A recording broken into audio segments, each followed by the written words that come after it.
Olá pessoal, hoje nós vamos falar da tutela de evidência. A tutela de evidência é uma tutela provisória, tá? Portanto, é uma tutela que não é destinada a durar para sempre, como nós já vimos, e é uma tutela satisfativa, ou seja, é uma tutela que permite já a imediata fruição do direito pela parte.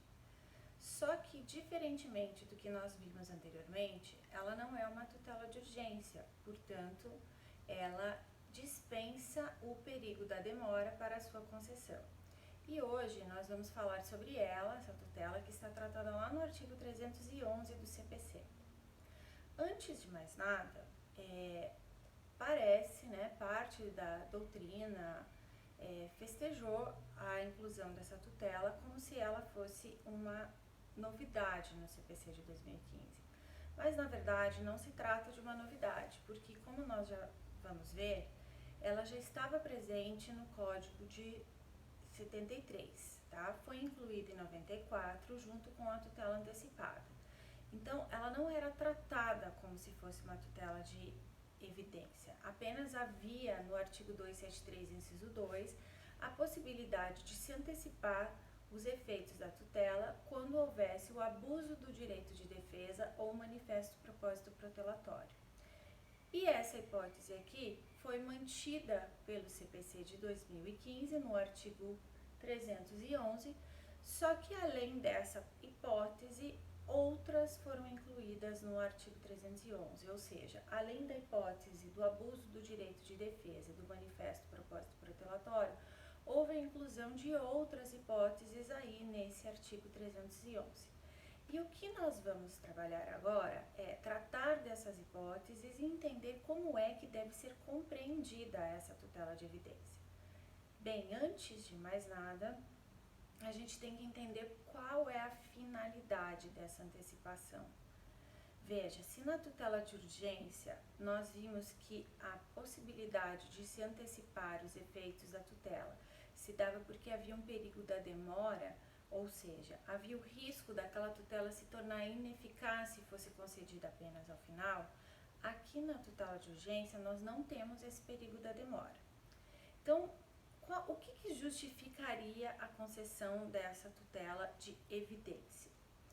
Primeiro de tudo, nós temos que entender o seguinte, tá? A tutela de urgência, ela é concedida e nós falamos que a tutela de urgência trabalha com a colisão entre dois direitos ou princípios. De um lado, nós temos o que? A coisa julgada e de outro, nós temos a efetividade da tutela. Nós vimos que para deferir ou antecipar os efeitos da tutela com base em urgência, havendo a colisão entre esses dois direitos, um deles cede lugar. O que cede lugar é o da segurança jurídica, ou seja, a coisa julgada cede o seu lugar para que, quando há risco da ineficácia do provimento, do provimento final, o juiz possa conceder essa antecipação dos efeitos para evitar exatamente o quê? Que no futuro essa tutela, mesmo que seja dada com base em coisa julgada ou segurança jurídica, ela acabe se tornando ineficaz. Mas quando a gente está falando da tutela de evidência, nós temos aqui outros dois princípios que estão em colisão, na verdade, outros dois direitos, tá? De um lado, nós temos o autor que tem direito à razoável duração do processo.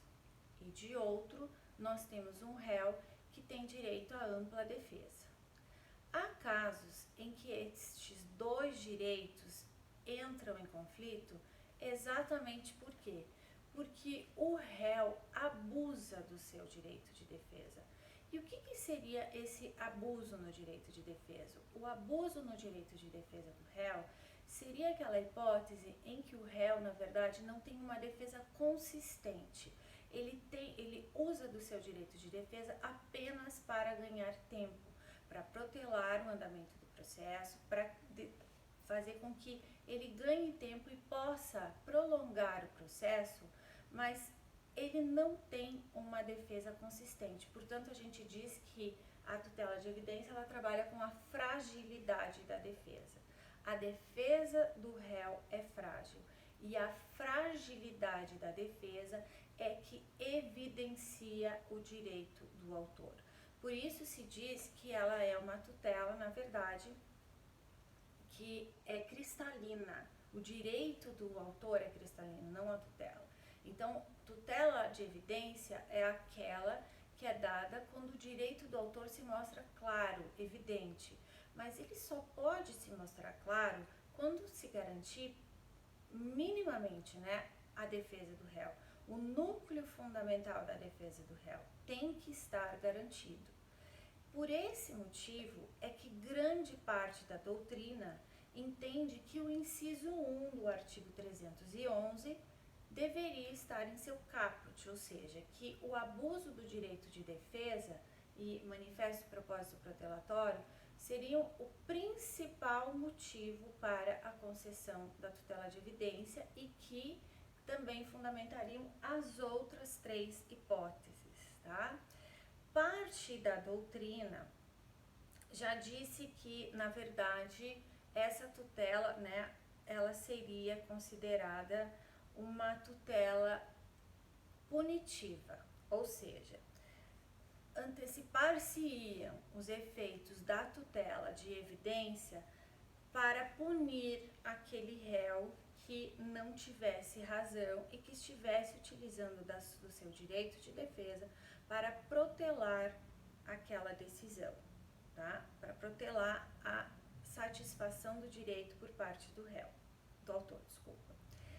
E o melhor entendimento que a gente pode ter hoje não é nesse sentido de ser uma tutela punitiva, mas sim da hipótese de que quando o direito do autor se evidencia e ele tem direito à razoável duração do processo e o réu apenas traz uma defesa frágil, né, uma defesa inconsistente que por esse motivo demonstra que o autor tem um direito evidenciado, não seria razoável a gente fazer com que fosse apenas o autor que sofresse os efeitos do tempo.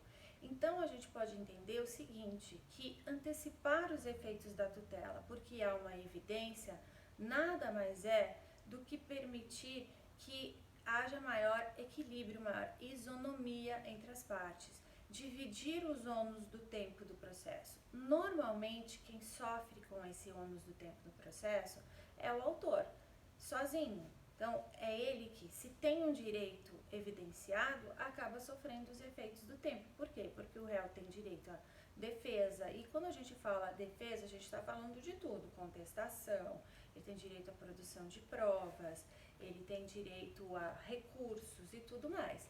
Então, não seria razoável que esse réu, que tem um direito, uma defesa frágil, fosse o beneficiado com a demora do processo. Portanto, antecipar os efeitos da tutela com base numa tutela provisória seria tratar mais isonomicamente as partes e distribuir esse ônus do tempo no processo, para que não apenas o autor sofra com essa prolongação do processo, certo? Então, hoje em dia, essa é a melhor hipótese para se explicar.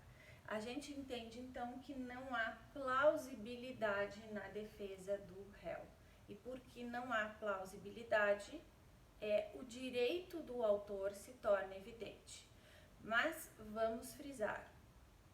Essa hipótese do inciso 1 do artigo 311, ela está no inciso e não no caput.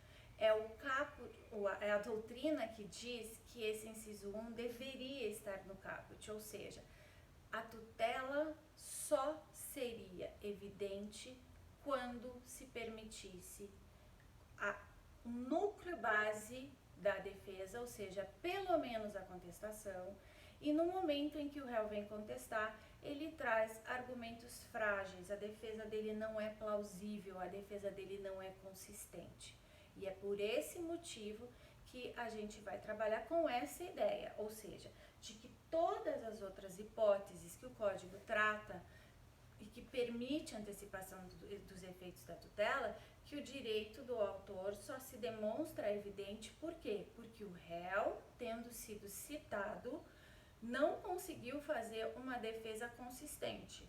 E não conseguindo fazer uma defesa consistente, porque ele não tem argumentos, então aí é que se permitiria a antecipação dos efeitos da tutela aqui, sem que haja o fundado receio de dano irreparável, de difícil reparação, certo? Então vamos lá. Primeiro de tudo, nós temos que entender que o abuso do direito de defesa do réu não é necessariamente uma atitude de má-fé por parte dele. É muito difícil a gente conseguir verificar quando que o réu está agindo abusando do seu direito de defesa, tá? Parte da doutrina costuma dizer que sim, é possível se utilizar analogicamente aqueles casos que caracterizam a litigância de má-fé para verificar se o réu está abusando do seu direito de defesa. Mas, basicamente, a gente tem que entender o seguinte: aqueles critérios que levam à caracterização da má-fé só podem ser entendidos como uma analogia. Não quer dizer que tenha que haver má-fé do réu para que haja o abuso do direito de defesa, tá? Então, o abuso do direito de defesa tem que ser entendido da seguinte maneira: a fragilidade da defesa. A defesa do réu é inconsistente e essa inconsistência, essa fragilidade é que demonstram que o autor tem um direito evidente. É essa fragilidade, esse abuso do direito de defesa que demonstram a evidência do direito do autor, certo? E aí, na sequência, nós vamos ver que o artigo 311, inciso 2, fala da hipótese em que é possível antecipar os efeitos da tutela de evidência quando as alegações de fato puderem ser comprovadas apenas documentalmente e houver tese firmada em julgamento de casos repetitivos ou súmula vinculante. Essa é a letra da lei. Então, aqui estamos se tratando de uma hipótese de tutela de evidência quando já há uma tese firmada em casos repetitivos ou em súmula vinculante. E nessa hipótese do inciso 2, havendo essa hipótese da matéria de direito, certo? As alegações são comprovadas documentalmente, ou seja, não há necessidade de se produzir prova na fase de instrução. Isso evidenciaria o direito do autor. Então, nós temos que lembrar o seguinte: no Código, nós temos uma hipótese lá no artigo 332 de improcedência liminar do pedido. A improcedência liminar do pedido, ela é permitida quando o juiz recebe a petição inicial e, no momento em que ele a recebe, ele verifica que aquele direito do autor já foi, na verdade, que o pedido do autor já foi considerado improcedente, ou seja, aquela matéria também não depende de instrução, mas o direito do autor já foi rechaçado pelos tribunais. Então, há também uma tese firmada nesse caso. Nesse caso, o que o juiz poderia fazer? Ele poderia ou deveria dar uma sentença de improcedência. Por que na hipótese do artigo 332 é possível dar-se sentença? Na hipótese do 332 é possível a sentença, por quê? Porque essa sentença é favorável ao réu. Então, dar sentença sem citar o réu não vai contra o princípio do contraditório e da ampla defesa, por quê? Porque ela é favorável ao réu. O que não seria permitido é dar-se sentença de procedência, ou seja, já dar à parte autora aquilo que ela queria com base em cognição exauriente, sem dar a oportunidade do réu se defender. Mas o legislador traz no inciso 2 do artigo 311 a hipótese de se antecipar os efeitos da tutela. Então, obviamente, nós não podemos falar em uma sentença, mas podemos falar na hipótese de se dar uma decisão com base em cognição sumária, como nós vamos ver, partes, e já permitir que o autor venha fruindo do seu direito enquanto o réu está usando do seu direito de defesa. Então, na verdade, não quer dizer que o réu não terá o seu direito de defesa, mas enquanto ele vai exercitando a amplitude da defesa, ele pode sim, então, ter essa antecipação dos efeitos da tutela. mas sem que haja urgência, ou seja, porque há uma tese firmada em julgamento de casos repetitivos ou em súmula vinculante. A terceira hipótese, tratada no inciso 3 do CPC, diz assim, que é possível antecipar os efeitos da tutela sem que haja, na verdade, o perigo da demora, quando se tratar de pedido repersecutório fundado em prova documental adequada do contrato de depósito, caso em que será decretada a ordem de entrega do objeto custodiado sob cominação de multa. Ou seja, aqui o legislador incluiu o pedido repersecutório fundado em prova documental de um contrato de depósito. No CPC de 73, nós tínhamos a ação de depósito, tá? Através de uma ação de depósito, uma parte entrega a outra um bem e a outra que recebe o bem tem a obrigação de devolver esse bem quando solicitado. Quando essa pessoa não devolve, ela é considerada depositária infiel. No sistema do CPC de 73, era possível propor ação de depósito. E nesta ação de depósito, o réu seria citado para entregar a coisa. Só que essa ação de depósito não existe mais como um procedimento especial no CPC de 2015.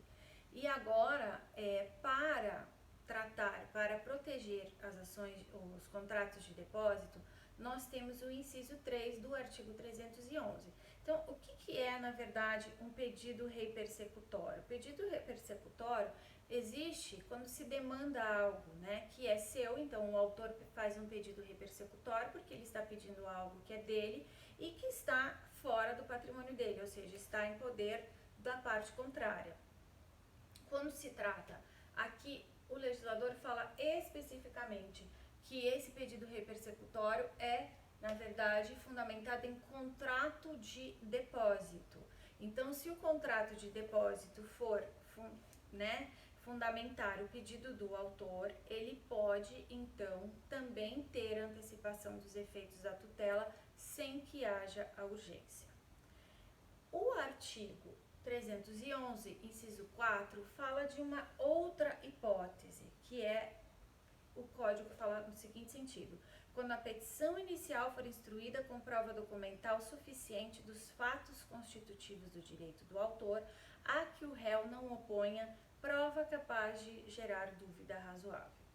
Nessa hipótese do artigo 311, inciso 4, o Luiz Fux compara essa hipótese com a hipótese do direito líquido e certo que autoriza o mandado de segurança, mas com a diferença que não se exige ato de autoridade. Então, o autor teria uma prova documental certa e evidente, tá? E que pudesse demonstrar, na verdade, que o autor tem razão. Mas aqui, vejam só, o legislador deixa claro no inciso 4 a que o réu não oponha prova que seja capaz de gerar dúvida razoável. Então, o autor traz uma prova documental, essa prova demonstra seu direito líquido e certo, e desta maneira, o réu, quando vem fazer a sua defesa, ele não traz uma prova que gere dúvidas naquele direito líquido e certo demonstrado por documento que o autor trouxe. E isso autorizaria, então, a concessão dos efeitos da tutela de evidência. Então, seriam essas 4 hipóteses lá do artigo 311. Mas, o que nós temos que ver aqui é que o parágrafo único do artigo 311, ele permite a concessão dos efeitos da tutela de evidência de forma liminar em alguns casos. E o que seria liminar? Seria sem a oitiva da parte contrária. O legislador permite, então, a concessão dos efeitos da tutela de evidência nas seguintes hipóteses: na hipótese do inciso 2 e na hipótese do inciso 3, tá? Então vamos por partes. O que o legislador quis dizer? Veja, na primeira hipótese, ele diz assim: tem que ter o abuso do direito de defesa. Se tem que ter abuso do direito de defesa, nós estaríamos falando que tem que ser assegurado pelo menos o núcleo essencial da defesa, para saber que o réu está abusando. Se temos que falar em pelo menos o núcleo essencial da defesa, nós não podemos falar em liminar, porque liminar é sem o contraditório, ou seja, sem ouvir o réu. Então, se pelo menos tem que se garantir o núcleo essencial da defesa, não temos como falar em liminar nessa hipótese aqui. E aqui na hipótese do inciso 4, também não teria como falar em liminar, porque está-se falando de uma hipótese que o legislador deixa claro que é uma prova documental que demonstra o direito do autor a que o réu não oponha prova capaz de gerar dúvida razoável. Ou seja, o réu pelo menos tem que ser citado e contestar e não trazer uma prova que rebata a força da prova trazida pelo autor. Então, nessas duas hipóteses, o próprio legislador deixa claro que tem que ter pelo menos um núcleo essencial da defesa. Porém, nos incisos 2 e 3, ele não fala nada disso nos incisos e lá embaixo no parágrafo ele permite a concessão dos efeitos dessa tutela liminarmente, sem a oitiva da parte contrária. E eu sou adepta da teoria que considera essa permissão da tutela ser dada liminarmente como inconstitucional. E por quê? Por vários motivos. O primeiro deles é que, como eu falei antes para vocês, a melhor forma de se compreender a tutela de evidência é entender que este inciso 1 aqui deveria estar no caput, melhor dizendo, que a evidência só é demonstrada com o abuso do direito de defesa por parte do réu. Que não seria razoável a gente imaginar que o direito do autor é evidente sem sequer dar ao réu a oportunidade dele se defender. Ou seja, o melhor entendimento é que a tutela, o direito é evidente quando se permite que o réu ofereça no mínimo uma contestação e essa contestação se mostra frágil, se mostra não plausível. E ela é que faz com que o autor tenha o seu direito como evidenciado. Ou seja, a fragilidade da defesa é que mostra a evidência do direito do autor. Por esse motivo, se é a fragilidade da defesa que mostra o direito evidente por parte do autor, não haveria como a gente pensar numa tutela liminar. E isso por quê? Porque liminar seria sem a participação do réu. Se ela é sem a participação do réu, sem o contraditório, sem se mostrar a defesa, eu não teria como saber se essa defesa é frágil ou não, certo? Mas também por outro motivo, tá? Porque quando nós estamos falando de tutela de evidência, nós estamos falando de hipótese de antecipação de tutela sem que haja o perigo da demora, ou seja, não há risco de ineficácia daquele provimento final. E se não há risco de ineficácia, por que não é possível, ou por que não seria possível aguardar pelo menos o núcleo essencial da defesa? Ou seja, se o autor pede uma tutela, e aqui vamos supor que ele estivesse realmente fundamentando no inciso 2 e no inciso 3, será que não haveria nada que o réu pudesse falar que fosse capaz de rebater aquilo que o autor está falando? Então, nós temos que ter cuidado com isso. Se o réu pode vir falar alguma coisa, qualquer que seja, e isso poderia mudar o convencimento do juiz, nós temos que garantir esse direito à defesa do réu. Não estamos falando da ampla defesa, mas o direito ao núcleo essencial, pelo menos a contestação.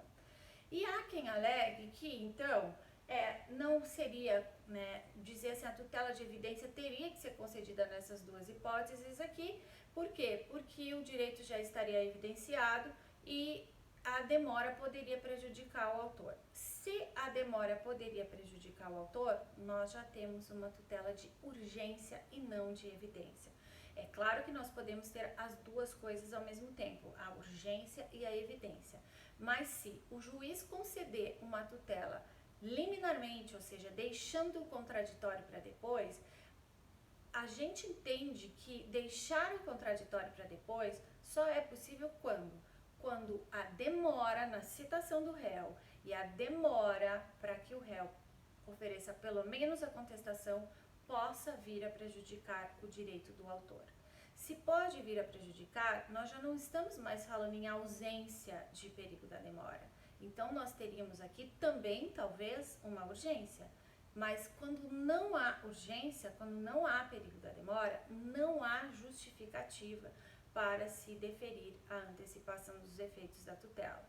É por esse motivo que a doutrina tem criticado bastante essa hipótese de concessão de tutela liminar nos casos de evidência. Então, ela tem que ser analisada com muito cuidado, tanto assim que está se discutindo se é ou não é inconstitucional esse parágrafo que permite a concessão da tutela de evidência. Por hoje é só, pessoal, e nós complementamos esse